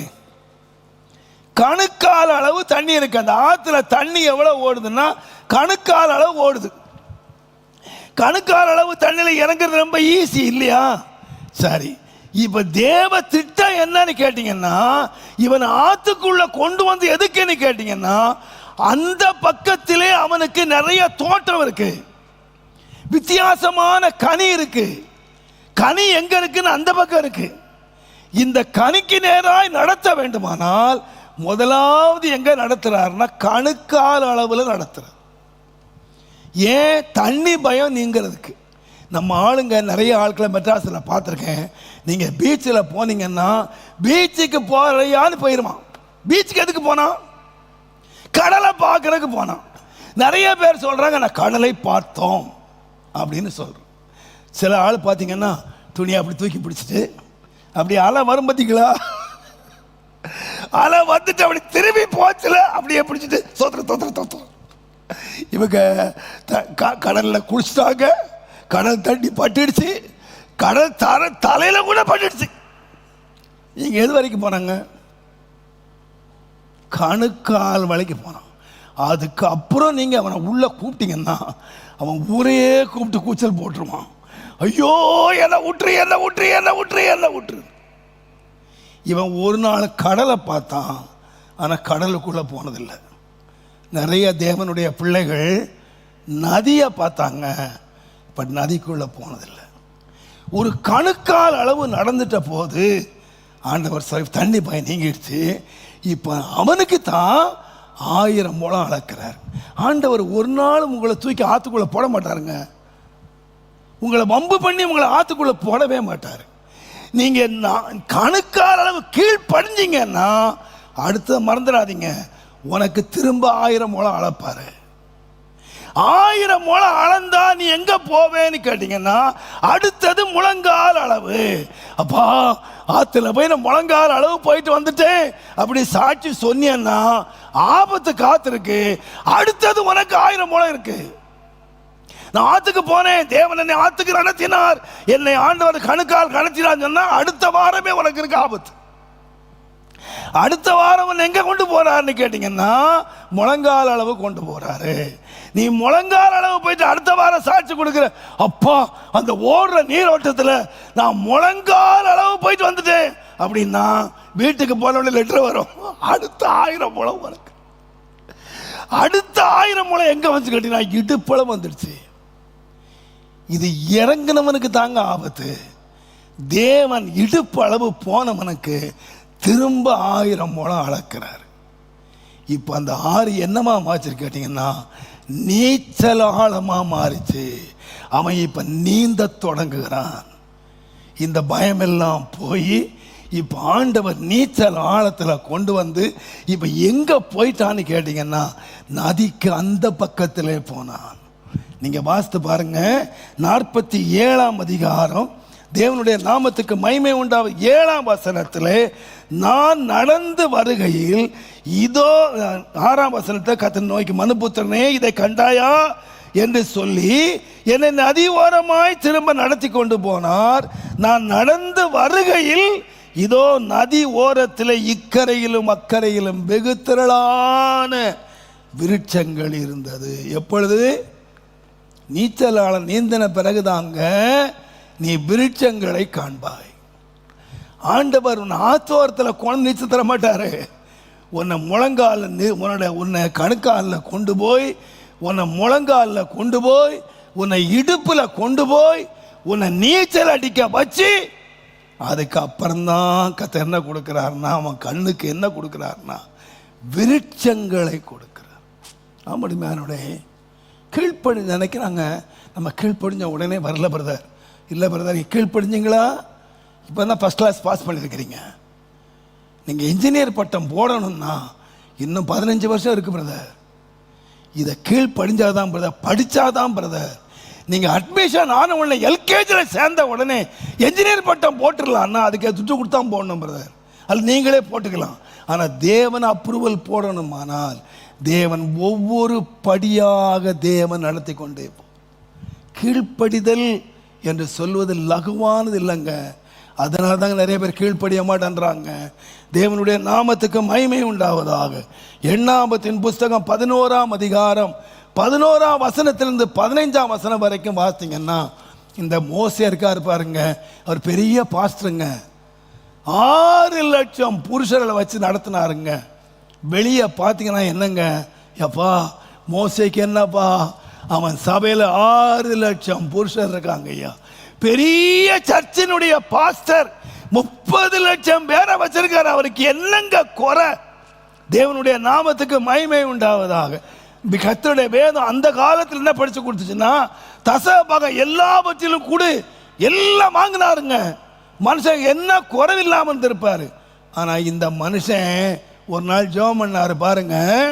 11ஆம் எண்ணாகமத்தின் புஸ்தகம் 11ஆம் அதிகாரம் 11ஆம் வசனத்தில் மோசே கர்த்தரை நோக்கி, இந்த ஜனங்கள் எல்லாருடைய பாரத்தையும் என்மேல் சுமத்தினதினால் உமது அடியேனுக்கு உபத்திரம் வர பண்ணது என்ன? உம்முடைய கண்கள் என கிருபை கிடையாமல் போனது என்ன? இவர்களுடைய பிதாக்களுக்கு நான் ஆணையிட்டு கொடுத்த தேசத்துக்கு நீ இவர்களை முலையுண்கிற பாலகனை தகப்பன் சுமந்து கொண்டு போவது போல உன் மார்பிலே அணைத்து கொண்டு போ என்று என்னோட சொல்லும்படி ஜனங்கள் எல்லாம் கற்பந்தரித்தேனோ. 15ஆம் வசனத்தை நீங்க பார்த்துங்க. உம்முடைய கண்களிலே எனக்கு கிருபை கிடைத்ததானால் இப்படி எனக்கு செய்யாமல் என் உபத்திரவத்தை நான் காணாதபடிக்கு இப்பொழுதே என்ன செய்யும்? சாகடிச்சிடும். இது யார் தான் ஜெபிச்சது? நம்மள மாதிரி லோக்கல் ஆள் இல்லைங்க, பெரிய ஆளுங்க. 30 லட்சம் பேர் உள்ள பாஸ்டர் என்ன ஜெபிக்கிறார்னா, என்னை எடுத்துக்கிட ஆண்டவரே, இந்த உபத்திரவத்தை காணாதபடி என்னை எடுத்துக்கிடாப்பா. உலகம் என்ன பார்க்கன்னு கேட்டிங்கன்னா 30 லட்சம் பேர் காணி கொடுக்குறாங்க. 30 லட்சம் பேருக்கு பாஸ்டர், 30 லட்சம் பேருக்கு தலைவன், 30 லட்சம் பேருக்கு மீட்பு. ஆனால் அவர் சொல்வார், நான் ஒழுங்கா 10 ஆடை எங்கள் மாமன் ஆட்டை மேய்ச்சிக்கிட்டு ஒழுங்க மனைவியோட குடும்பம் நடத்திக்கிட்டு நான் அமைதியாக உட்காந்து என் வீட்டில் உட்காந்துருந்தாங்க. இந்த ஆண்டவர் வந்து என்ன வேண்டாம், நான் வரமாட்டேன்னு சொன்னவனை பிடிச்சு இழுத்து என்னை கீழ்ப்படிய பண்ணி இப்போ எனக்கு கொஞ்சம் ஆடு இல்லைங்க, பெரிய மந்தையை கொடுத்துட்டாரு. ஆனால் ஜெபம் என்ன?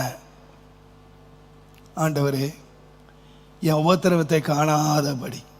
பெரிய ஆளுங்கெல்லாம் ஜெபம் பண்ணுறாங்க. என்ன ஜெபம்? நீங்கள் உள்ளவே பார்த்தாலும் தெரியும். நீங்கள் வெளியே என்ன நினைக்கிறீங்கன்னா, கீழ்ப்படிந்த மனிதர்கள் ஆண்டவரை கீழ்ப்படிஞ்சிட்டாங்க, ஆண்டவரை கீழ்ப்படிய பண்ணிட்டாருங்க. ஆனால் அந்த மனிதர்கள் ஒருவேளை மகிமை தேசத்தில் அந்த மறுரூப மலையில் அந்த மோசையோடு ஆண்டவர் நின்று கொண்டு சம்பாசித்து கொண்டிருக்கிற மைமையான காட்சிகளை பிற்கால தலைமுறைகள் பார்த்தாலும், ஆனால் அவங்க வாழ்க்கையில் நடந்தது என்ன கேட்டிங்கன்னா, அவங்க எதுக்காக ஜெபம் பண்ணாங்கன்னா, என்னை எடுத்துக்கொள்ளும், நான் செத்து போகிறேன், நான் செத்து போகிறேன். தேவனுடைய நாமத்துக்கு மகிமை உண்டாவதா. கர்த்தருடைய வார்த்தையின்படியே செய்த எலியாவை எடுத்து பாருங்க. நான் செத்து போகிறேன். நான் சொல்லுவேன், கீழ்ப்படிந்த மனிதர்கள் எல்லாருமே எதை அனுபவித்தாங்கன்னா, துக்கத்தையும் உபத்திரவத்தையும் வேதனையும் அனுபவிச்சாங்க.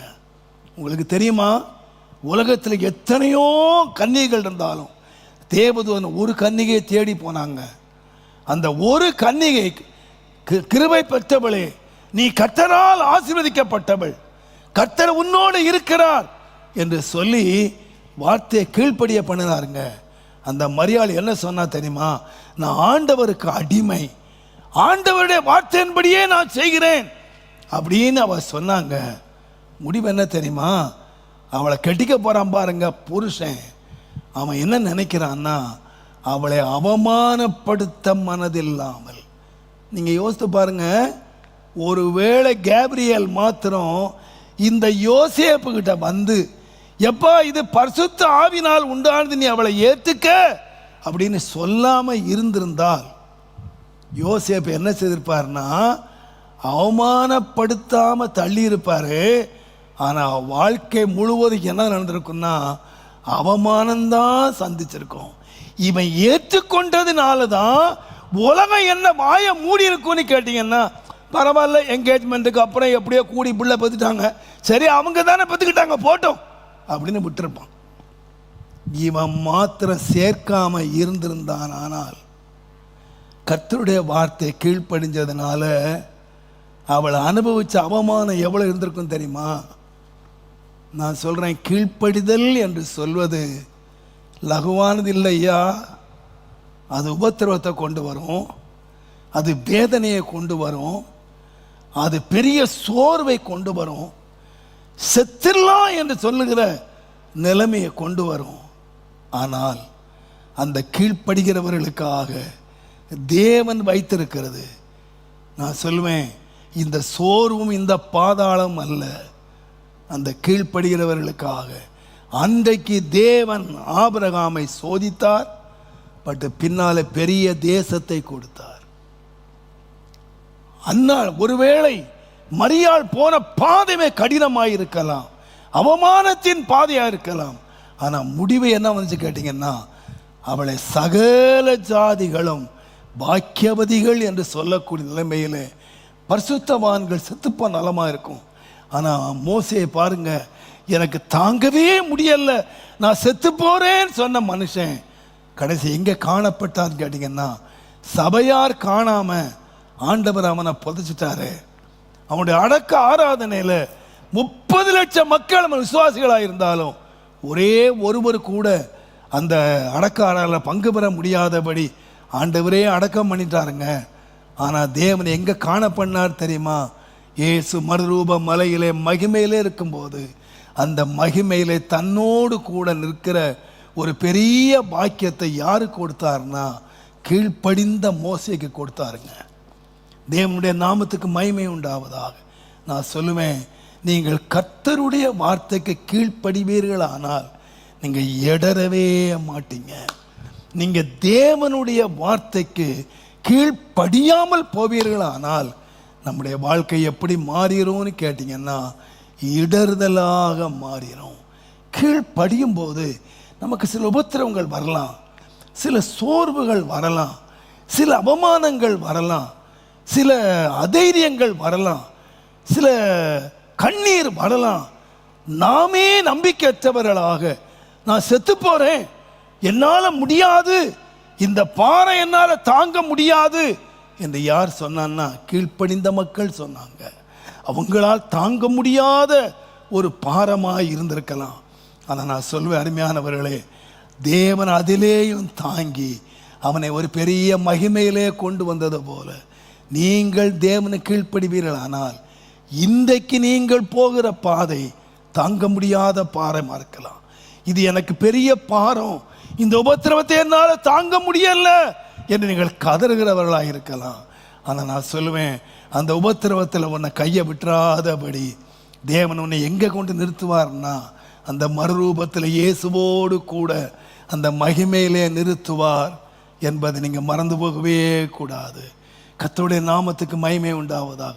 அன்றைக்கு தான் தெரியும் நம்ம கீழ்ப்படிந்ததனுடைய மகிமை. ஐயோ, எனக்கு தெரியாம போயிடுச்சு, என்னை கொண்டு போடுவோம் நான் ஜெபிச்சேனே, ஆனா இப்ப தேவன் என்னை இந்த மகிமைக்கு என்னை கொண்டு வந்துட்டாரு, இந்த மர்மம் இயேசுவோடு நிற்கிற ஒரு பெரிய பாக்கியத்துக்குள்ள என்னை கொண்டு வந்துட்டாரு. அப்பதாங்க மோசேக்கே தெரியும் கர்த்தருடைய நாமத்துக்கு மகிமை உண்டாவதாக. எல்லாரும் நினைச்சிருக்கலாம் மோசேயினுடைய ஊழியம் முடிஞ்சு போச்சு, அவனை ஆண்டவர் புதைச்சிட்டாரு, எங்க போச்சாருன்னு தெரியல, கல்லறையே தெரியல அப்படின்னு நினைச்சிருக்கலாம். ஆனா ஒரு நாள் ஆண்டவர் வெளியே கொண்டு வந்தாருங்க, மகிமையிலே கொண்டு வந்தார். என் அருமையான கர்த்தருடைய பிள்ளைகளே, நான் உங்களுக்கு இயேசுவின் நாமத்திலே நான் தாழ்மையாய் சொல்லுகிறேன், கர்த்தருடைய வார்த்தை கீழ்ப்படியும் போது நீங்க இடையிறங்கி போறீங்க. ஒருவேளை உத்திரவங்களை பார்த்து உங்களுக்கு சோர்வு, உங்களுக்கு காரியங்களை பார்த்து நீங்க சோர்ந்து போகலாங்க. ஆனா சோர்ந்து போகாதீங்க, கர்த்தருடைய வார்த்தைக்கு மாத்திரம் நீங்க சந்தோஷமா கீழ்ப்படிங்க. நான் சொல்வேன், ஆண்டவராய் இயேசுனுடைய கீழ்ப்படிதலை பாருங்க. தேவனுக்கு சமமாக சொந்தமாய் இருந்தோம், அவருக்கு சமமாய் இருந்தோம். அவர் கீழ்ப்படிஞ்சனால் என்னதான் கிடைச்சதுன்னு கேட்டீங்கன்னா சில்வதாங்க கிடைச்சது, அவமானம் தாங்க கிடைச்சது, இந்த உலகம் நிந்ததாங்க கொடுத்துச்சு, இந்த உலகம் காரி துப்பிச்சு, இந்த உலகம் என்னெல்லாமா கொடுத்துச்சுங்க. ஏன் அது கிடைச்சதுன்னு கேட்டீங்கன்னா அவர் பிதாவுக்கு கீழ்ப்படிஞ்சாருங்க.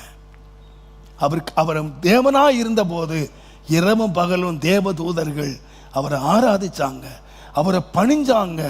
அவர் கூப்பிட்டா 12 லேகியோனுக்கு அதிகமான தூதர்கள் வந்தவர் ஆற்றுக்கு ரெடியா இருந்தாங்க. ஆனால் கீழ்ப்படிஞ்ச போது இந்த மனுக்குலம் துப்பிச்சது, இந்த மனுக்குலம் குட்டிச்சது, இந்த மனுக்குலம் அடிச்சதுங்க. இது கீழ்ப்படிதல் கிடைச்ச பிரைஸ், இந்த உலகம் கொடுக்கிற பிரைஸ். ஆனால் ஆண்டவருக்கு தெரியும் இந்த மனிதன் கொடுக்கிற பிரைஸுக்கு பின்னால ஒரு சிங்காசனம் இருக்குன்னு அவருக்கு தெரியுங்க. ஆகையினால சந்தோஷமாய் கீழ்ப்படிந்தார். இன்றைக்கு ஆவியான உங்களோடு பேசுவாராக, நீங்கள் எங்கே இருந்தாலும் பேசுவாராக.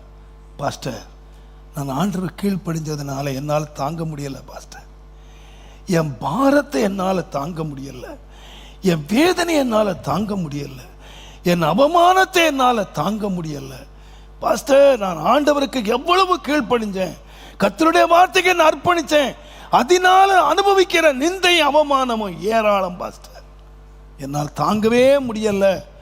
இந்த மோசேயை போல இங்கே ஜெபிச்சுட்டு வந்திருக்கீங்களா? என்னை எடுத்துக்கிடும் ஆண்டவரே, என்னை எடுத்துக்கிடும், என்னால் தாங்க முடியல என்று சொல்ல அளவுக்கு வந்திருப்பீங்களா? நான் சொல்கிறேன், யூ டோன்ட் வரி. கர்த்தர் உன்னை எங்கே நிறுத்துவார்னா இயேசுவோடு கூட மகிமையிலே நிறுத்துவார். தேவன் உன்னை மகிமையிலே நிறுத்துவார். கர்த்தருடைய நாமத்துக்கு மகிமை உண்டாவதாக.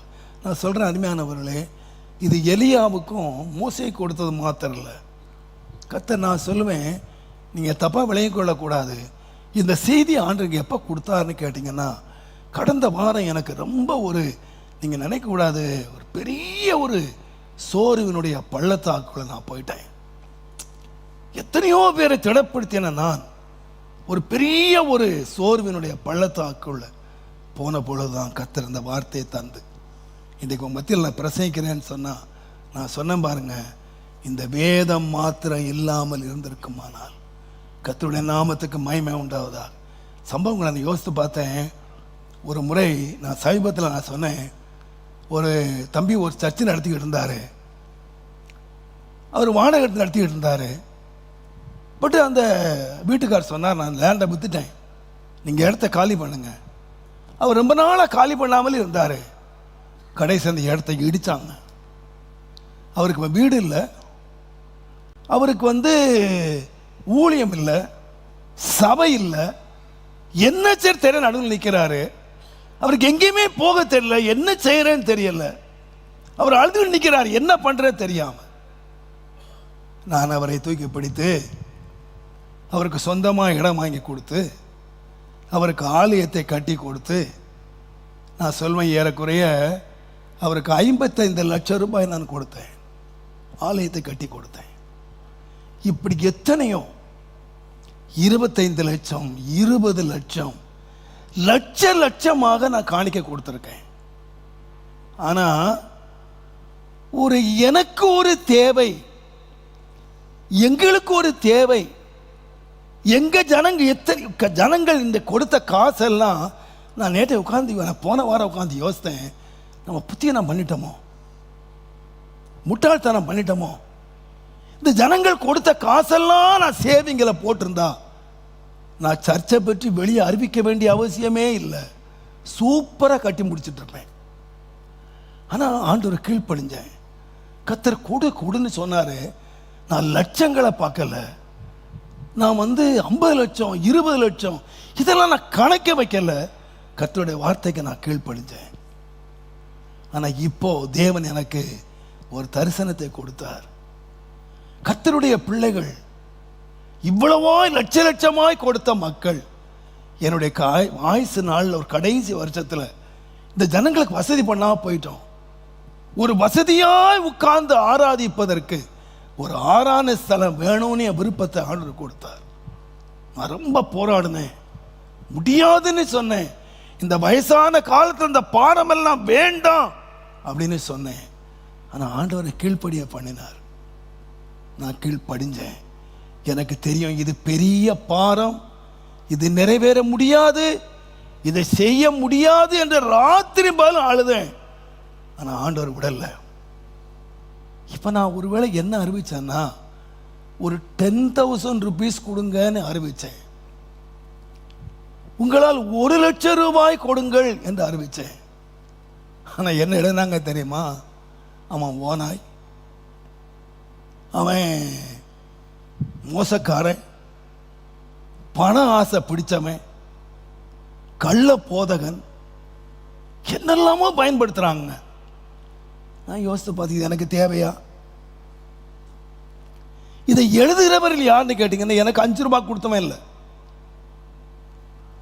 நான் யாருடைய பணத்தை மோசம் பண்ணல, யாருடைய பணத்தை நான் வஞ்சிக்கல, யாரையும் ஏமாற்றல.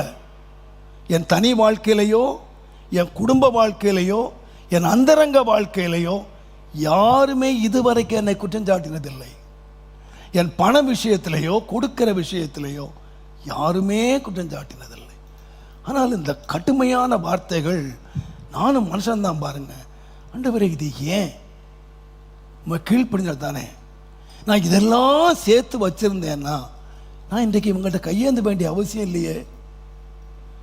இவங்களுக்கு இன்றைக்கு ஒரு 10,000 ரூபாய் பெரிதாக தோன்றுகிறது. ஆனால் லட்சமாய் நான் கொடுத்தேனே, கொடுக்க பண்ணினீரே, ஏன் என்ன கொடுக்க பண்ணினீர்? என்னுடைய உள்ளத்தில் பல கேள்விகள், பல பாரங்கள்.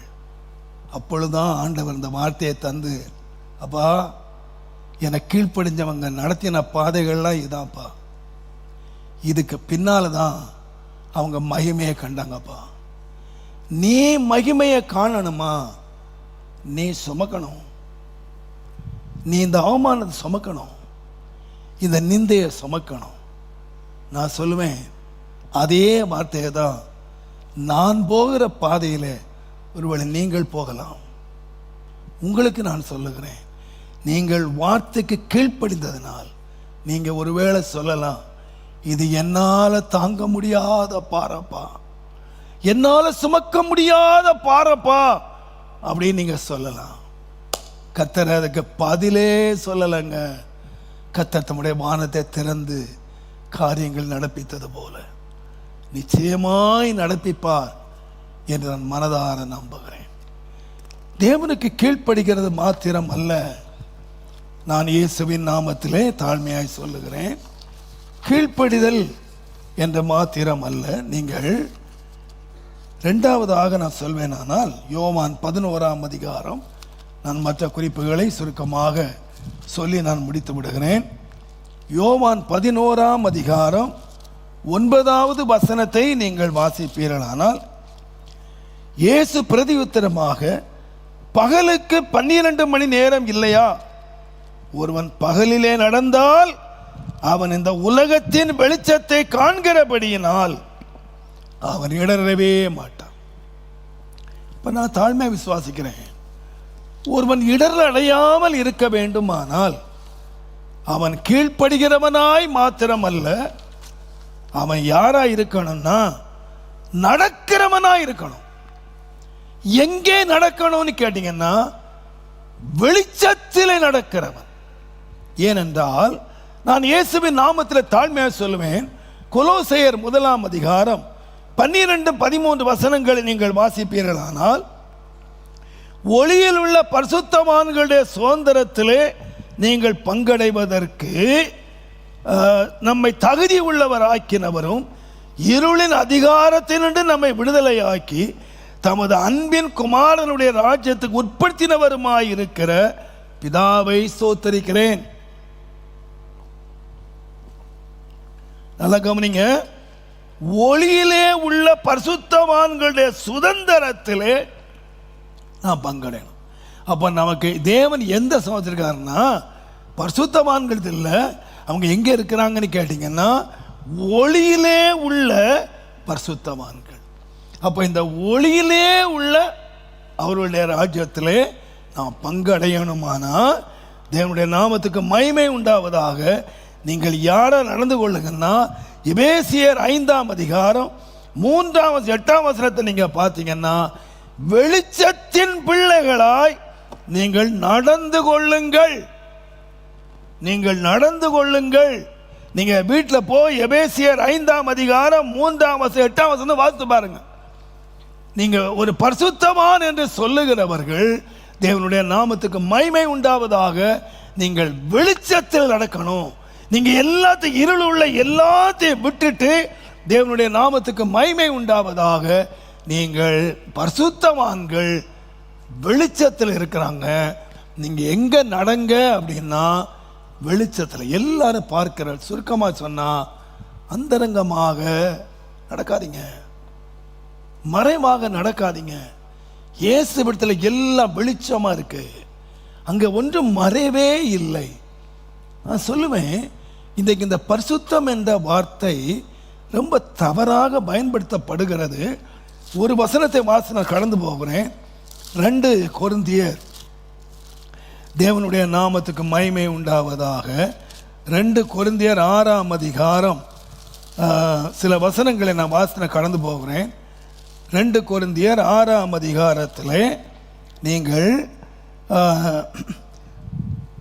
தேவனுடைய 16ஆம் வசனம் பாருங்க. தேவனுடைய ஆலயத்தை விக்கிரங்களுக்கு சம்பந்தம் ஏது? நான் அவர்களுக்குள்ளே வாசம் பண்ணி அவர்களுக்குள்ளே உலாவி அவர்கள் தேவனாய் இருப்பேன், அவர்கள் என் தனங்களாய் இருப்பார்கள் என்று தேவன் சொன்னபடி நீங்கள் ஜீவனுள்ள தேவனுடைய ஆலயமாய் இருக்கிறீர்களே. ஆனபடியால் நீங்கள் நடுவிலிருந்து புறப்பட்டு பிரிந்து போய் அசுத்தமானதை தொடாதிருங்கள் என்று கர்த்தர் சொல்லுகிறார். அப்பொழுது நான் உங்களை ஏற்றுக்கொண்டு உங்களுக்கு பிதாவாய் இருப்பேன், நீங்கள் எனக்கு குமாரரும் குமாரத்திகளுமாய் இருப்பீர்கள் என்று சருமல் கர்த்தர் சொல்லுகிறார். இப்படிப்பட்ட வாக்கு தத்தங்கள் நமக்கு உண்டாயிருக்கிறபடியினால் பிரியமானவர்களே, மாமிசத்திலும் ஆவியிலும் உண்டான எல்லா அசூசியும் நீங்க நம்மை சுத்திகரித்து கொண்டு பரிசுத்தமாகுதலை தேவ பயத்தோடு பூரணப்படுத்த கடவோம். நல்லா கவனிச்சு பாருங்க. இங்க என்ன சொல்லியிருக்குன்னு கேட்டீங்கன்னா, ஆண்டவர் சொல்லியிருக்கிறார், நான் அவர்களுக்குள்ளே வாசம் பண்ணி அவர்களுக்குள்ளே உலாவி அவர்களுடைய ஜனமாய் இருப்பேன், தேவனாய் இருப்பேன் சொல்லியிருக்கிறார். இப்படிப்பட்ட வாக்கு தத்தங்கள் உங்களுக்கு உண்டாயிருக்கிறபடினால் நீங்க வாக்கு தத்தங்களை விசுவாசிங்க அப்படி சொல்லல. இன்னைக்கு நிறைய பேர் சொல்றாங்க, நீங்க தேவனுடைய பிள்ளைகள் என்று விசுவாசிங்க, தேவனுடைய புத்திரர் என்று விசுவாசிங்க, நீங்க விசுவாசிங்க, அது போதும், எல்லாம் நடக்கும். இங்க வாசித்து பாருங்க, ஆண்டவர் சொல்லியிருக்காருப்பா, ஆனபடியினாலே நீங்கள் அவர்கள் நடுவில் இருந்து புறப்பட்டு போய் அசுத்தமானதை தொடாதிருங்கள், அப்பொழுது நான் உங்களை என்ன செய்வேன். நம்ம ஆண்டவரை ஏற்றுக்கொள்றது வேறங்க, தேவன் நம்மை ஏற்றுக்கொள்றது வேறு. நல்லா கவனிச்சுங்க. நாம ஆண்டவரை ஏற்றுக்கொள்றது விசுவாசம். அவர் மேல் விசுவாசம் உள்ளவர்களாய் அவரை ஏற்றுக்கொண்ட எத்தனை பேர்களோ அத்தனை பேரும் அவருடைய பிள்ளைகள். நல்லது. ஆனா ஆண்டவர் எப்ப ஏற்றுக்கொள்றார், என் பிள்ளையாக எப்ப ஏற்றுக்கொள்றார்னு கேட்டீங்கன்னா, நீ அசுத்தமானதை தொடாமல் அவர்கள் நடுவில் இருந்து புறப்பட்டு போனா ஏன் பிள்ளைன்னு நான் உன்னை ஏற்றுக்கொள்வேன்பா. ஆனபடியினாலே நீ என்ன செய்யனா, தேவ பயத்தோட பரிசுத்தமாகுதலை பூரணப்படுத்துங்கள். பரிசுத்தமாகுதலை பூரணப்படுத்துங்கள். கர்த்தருடைய நாமத்துக்கு மகிமை உண்டாவதாக. நான் அடிக்கடி சொல்லி இருக்கிறேன், ஆபிரகாமுக்கு எத்தனை பிள்ளைங்க? ஆபிரகாமுக்கு 8 பிள்ளைங்க, 3 மனைவி. சாராள், ஆகார், கேத்தூராள் 3 மனைவிக்கு 8 பிள்ளை பெற்றாங்க. 8 பேருக்கும் அந்த 8 பிள்ளைகளுக்கும் ஆபிரகாம் யாரு? தகப்பன். அந்த 8 பிள்ளைகளும் சொல்லுவாங்க எங்க அப்பா பேரு ஆபிரகாம். ஆனா ஆபிரகாம் கேள் பாருங்க, உனக்கு எத்தனை பிள்ளை? எனக்கு ஒரே ஒரு புத்திரன். ஆண்டவரே சொன்னார் உன் ஏக புத்திரன். மற்ற 7 என்னாச்சு? ஆண்டவர் ஏன் மட்டும் சொன்னாரு, உன்னுடைய ஏக புத்திரன், உன்னுடைய நேசகுமாரன், உன்னுடைய ஒரே மகன். 7 பேருக்கு கிஃப்ட் கொடுத்தாரு. ஆபிரகாம் தன்னுடைய புத்திரனுக்கு தனக்கு உண்டான எல்லாவற்றையும் கொடுத்தார். உனக்கு கிஃப்ட் வேணுமா, உனக்கு எல்லாம் வேணுமா?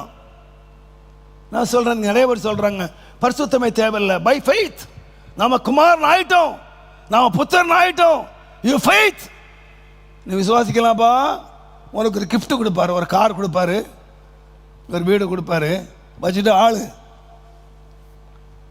ஆனா நீ யாரா மாறணும்னா, உன்னை நான் புத்திரனை ஏற்றுக்கொள்ளணுமானா, ஒளியிலே உள்ள பரிசுத்தவான்கள் இருக்காங்கப்பா, வெளிச்சத்தில் வாழ்றாங்கப்பா, வாழ்க்கையை வெளிச்சத்தில் கொண்டு வர்றாங்கப்பா, அகற்ற வேண்டியது அகற்றி பரிசுத்தவான்களை வாழ்றாங்கப்பா. தேவ பயத்தோடு பரிசுத்தமாகுதலை நீங்க பூரணப்படுத்தினீங்கன்னா, நான் உங்களை ஏற்றுக்கொண்டு நான் சொல்வேன், நீங்கள் என்னுடைய பிள்ளைகளாய் இருப்பீர்கள், நான் உங்களை ஏற்றுக்கொள்ளுவேன் என்று சொன்னார். எனக்கு அருமையான கர்த்தருடையவர்களே, நான் எல்லா தாழ்மையோடு நான் தாழ்மையாய் சொல்லுவேன், நீங்கள் தேவனுடைய பிள்ளைகளாய் தேவனால் அங்கீகரிக்கப்பட வேண்டும். கடைசியாக 3வதாக ஒரே ஒரு 2 பேதுரு 1 அதிகாரம் 10ஆம் வசனம் வீட்டை வாசித்துக் கொள்ளுங்க. 10ஆம் வசனத்தில் நான் சொல்வேன், உங்கள் அழைப்பையும் உங்கள் தெரிந்து கொள்ளுதலை உறுதியாக்கும்படி ஜாக்கிரதையாயிருங்கள். இவைகளை செய்தால் நீங்கள் ஒரு நாளும் இடர்கள் அடைவதில்லை. நீங்க 3ஆம் வசனத்திலிருந்து வாசித்து பாருங்க. இவைகளை செய்தால் நீங்கள் இடர்கள் அடைவதில்லை. நீங்க ஒரு நாள் இடற மாட்டீங்க. நீங்க எதை உறுதியாக்கணும்னா, உன்னுடைய அழைப்பு, உன்னுடைய தெரிந்து கொள்ளுதல். உன்னுடைய அழைப்பு என்ன தெரியுமா? அங்க சொல்லியிருக்கு 2 பேதுரு 1ஆம் அதிகாரத்தில் சொல்லியிருக்கு, இச்சையினால் நம்முடைய மகிமையினாலும் காருண்யத்தினாலும் நம்மை அழைத்தவரை அழைக்கிற அழைப்பினாலே 4ஆம் வசனத்திலே உங்களுக்கு வாக்கு தத்தங்கள் திவ்ய சுபாவத்துக்கு பங்குள்ளவர்களாகும்படி தேவன் நம்ம அழைச்சிருக்கார். தேவன் நம்ம எதுக்கு அழைச்சிருக்காரு தெரியுமா? நல்லா மன்னிச்சுங்க, கர்த்தர் நம்ம எல்லாவற்றும் நம்ம கொடுக்கிறார். ஆனால் நம்ம அழைச்சது என்ன கேட்டிங்கன்னா, ஒரு சுபாவத்துக்கு தேவன் அழைத்திருக்கிறார். திவ்ய சுபாவத்துக்கு நாம் பங்குள்ளவர்களாய் மாறணும்.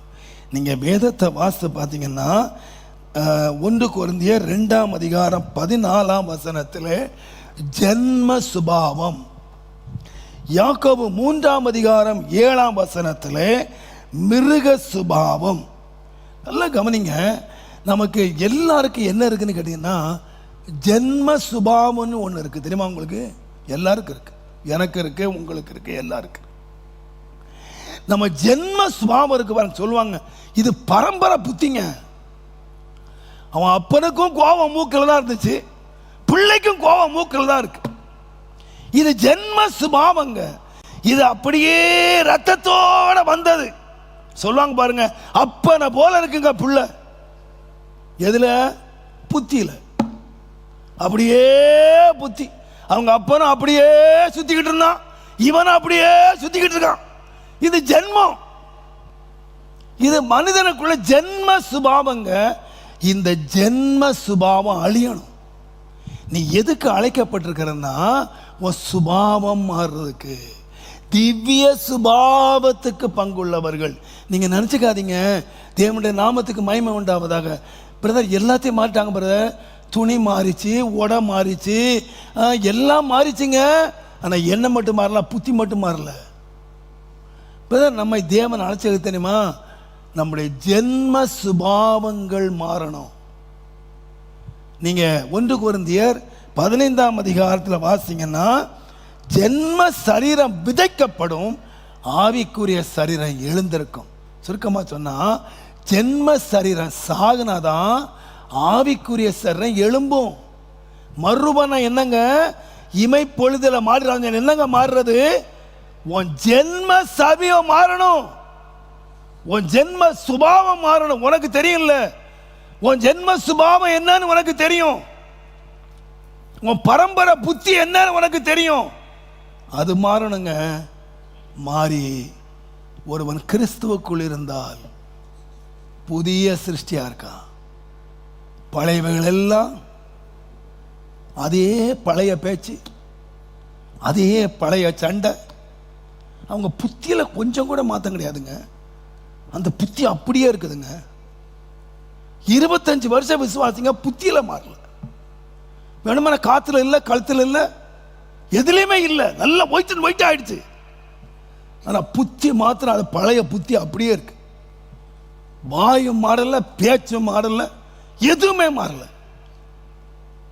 மர்றோ மாறி நினைச்சிடாதீங்க, ஏமாந்து போயிடாதீங்க. நம்முடைய அழைப்பு என்ன தெரியுமா?